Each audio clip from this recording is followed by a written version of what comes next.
Hello दोस्तों, मेरा नाम जावेद है और आप सबका स्वागत है हमारे YouTube channel Javed health coach में। तो दोस्तों, आज की इस वीडियो में हम जानेंगे कि शांत हो या मन में कुछ हलचल हो तो सब कुछ उथल पुथल रहता है। मन की शांति के लिए कुछ लोग एकांत में चले जाते हैं, कुछ लोग हिल स्टेशन चले जाते हैं, कुछ मंदिर चले जाते हैं। यहाँ से मन की शांति कुछ देर तक तो मिल जाती है, लेकिन थोड़े समय बाद फिर सब कुछ वैसा का वैसा। रेस्टलेस माइंड, इसके पीछे है आपकी एक बहुत बुरी आदत जो आपको बार बार अशांत कर रही है, चिंता में डाल रही है। वो है दुख देना और दुख लेना। कुछ लोग होते हैं जिनको आदत होती है फटाफट बोलने की, रिएक्ट करने की, गुस्सा करने की।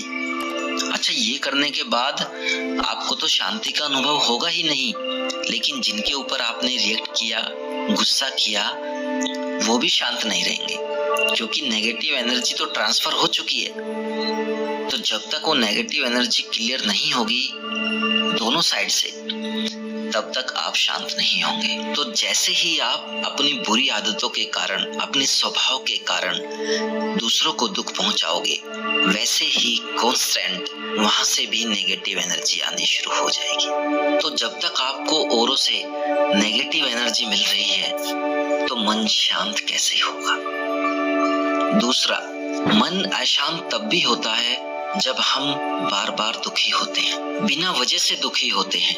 कई बार हम दुख देते नहीं हैं, दुख लेते हैं। जैसे आपका किसी के साथ झगड़ा हुआ, आपको उसने भला बुरा कहा और अब वो आदमी किसी और के साथ हंस रहा है, बोल रहा है, आपको भी देख रहा है, तो आपके मन में क्या ख्याल आएगा कि ये जरूर मेरे बारे में बात कर रहा होगा।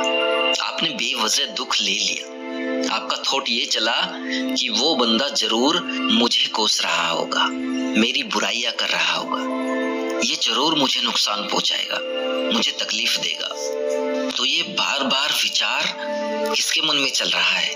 आपके मन में चल रहा है। अगर वो किसी से मिल रहा है तो उसमें आपको दुखी होने की क्या जरूरत है? मुझे भी जरूर उसके बारे में कुछ बोलना चाहिए, मुझे भी इसका बदला लेना चाहिए। तो मन में हमने ओवर थिंकिंग कर करके दुख ले लिया। देखिए, बातें बड़ी होती नहीं है, लेकिन हम उसको सोच सोच कर बड़ी बना देते हैं। अब दूसरों के बारे में सोच सोच के कि वो आपके बारे में गलत सोच रहा है, अपने आप को दुखी कर लिया। तो दुख किसको पहुंचेगा? आपको। दुखी कौन हुआ? आप।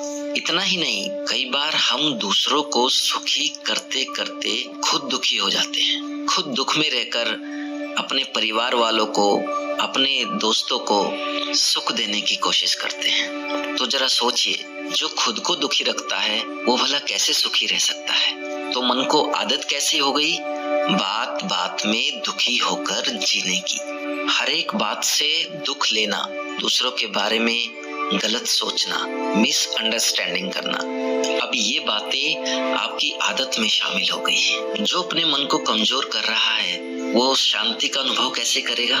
कई बार हमारे फैमिली मेंबर्स अपनी आदतों को चेंज नहीं करते हैं, लेकिन उनकी उन आदतों के कारण हम दुखी हो जाते हैं। वो तो अपनी आदतों में मस्त है, वो जो करते आए हैं वो ही कर रहे हैं, लेकिन उनको देख देख कर हम दुखी हो रहे हैं कि ये क्यों नहीं बदलते, क्यों नहीं सुधरते, और यही सोच सोच कर अपना मन दुखी कर लेते हैं। तो मन को शांत करना है, शांति का अनुभव प्राप्त करना है, तो आज से अपने साथ एक प्रॉमिस करें। आज से हम दूसरों को दुख नहीं देंगे, चाहे उसके लिए मुझे कुछ सहन करना पड़े, थोड़ी तकलीफ उठानी पड़े, चुप रहना पड़े, शांत रहना पड़े, लेकिन आज से हम किसी को दुख नहीं देंगे।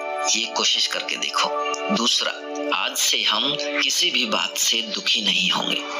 सामने वाला चाहे अपनी बुरी आदतों को छोड़े ना छोड़े, अपनी गलती को सुधारे ना सुधारे, लेकिन हमें दुखी नहीं होना है। हम उन्हें उनकी आदतों को सुधारने के लिए मदद करेंगे, उनकी गलतियों को सुधारने के लिए मदद करेंगे, लेकिन दुखी नहीं होंगे। हम पावरफुल बनकर उन्हें सहयोग करेंगे। तो इससे क्या होगा? हमारे मन की ताकत बढ़ेगी। मन को खुशी मिलेगी कि हम दूसरों की हेल्प कर रहे हैं, दूसरे की गलत आदतें छुड़वाने को उनको सपोर्ट कर रहे हैं, तो एक आनंद मिलेगा और इसी आनंद से मन शांत होता जाएगा। तो दोस्तों, आज से एक छोटी सी एक्सरसाइज करते हैं कि हम किसी को भी दुख नहीं देंगे और किसी से भी दुखी नहीं होंगे। दोस्तों, हमारा लक्ष्य आपके जीवन को बेहतर बनाने के लिए प्रेरित करना है और हम इसके लिए लगातार प्रयास करते रहेंगे। वीडियो अच्छी लगी हो तो लाइक कर देना। Thank you.